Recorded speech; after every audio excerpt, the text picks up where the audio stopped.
السلام علیکم ورحمۃ اللہ وبرکاتہ۔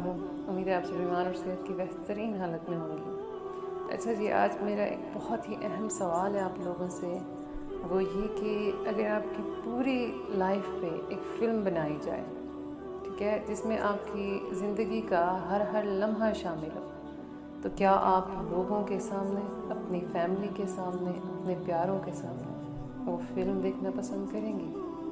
اگر آپ کا جواب ہے کہ نو، نیور، تو اس فلم پروڈکشن پہ ابھی سے کام کرنا شروع کریں، اس کو بہتر بنانے کی کوشش کریں، ٹھیک ہے نا، تاکہ بروز محشر آپ کو شرمندگی نہ اٹھانی پڑے۔ ہر انسان خطا کار ہے، گناہ ہو جاتے ہیں، خطائیں ہو جاتی ہیں، رب کریم بڑا رحیم ہے، معافی مانگ لیں، اللہ سبحانہ و تعالیٰ معاف کر دے گا۔ نیکیاں کریں، نیکی بدی کو ختم کر دیتی ہے، مٹا دیتی ہے۔ استغفار کی کثرت کریں تاکہ بروز محشر اللہ سبحانہ و تعالیٰ کے سامنے شرمندہ نہ ہونا پڑے، ٹھیک ہے۔ اللہ سبحانہ و تعالیٰ ہم سب کو عمل کی توفیق دے، ہمارے گناہوں کو معاف فرمائے، خوش رہیں، آباد رہیں، دعاؤں میں اس طرح چیز کو یاد رکھیے گا۔ السلام علیکم ورحمۃ اللہ وبرکاتہ۔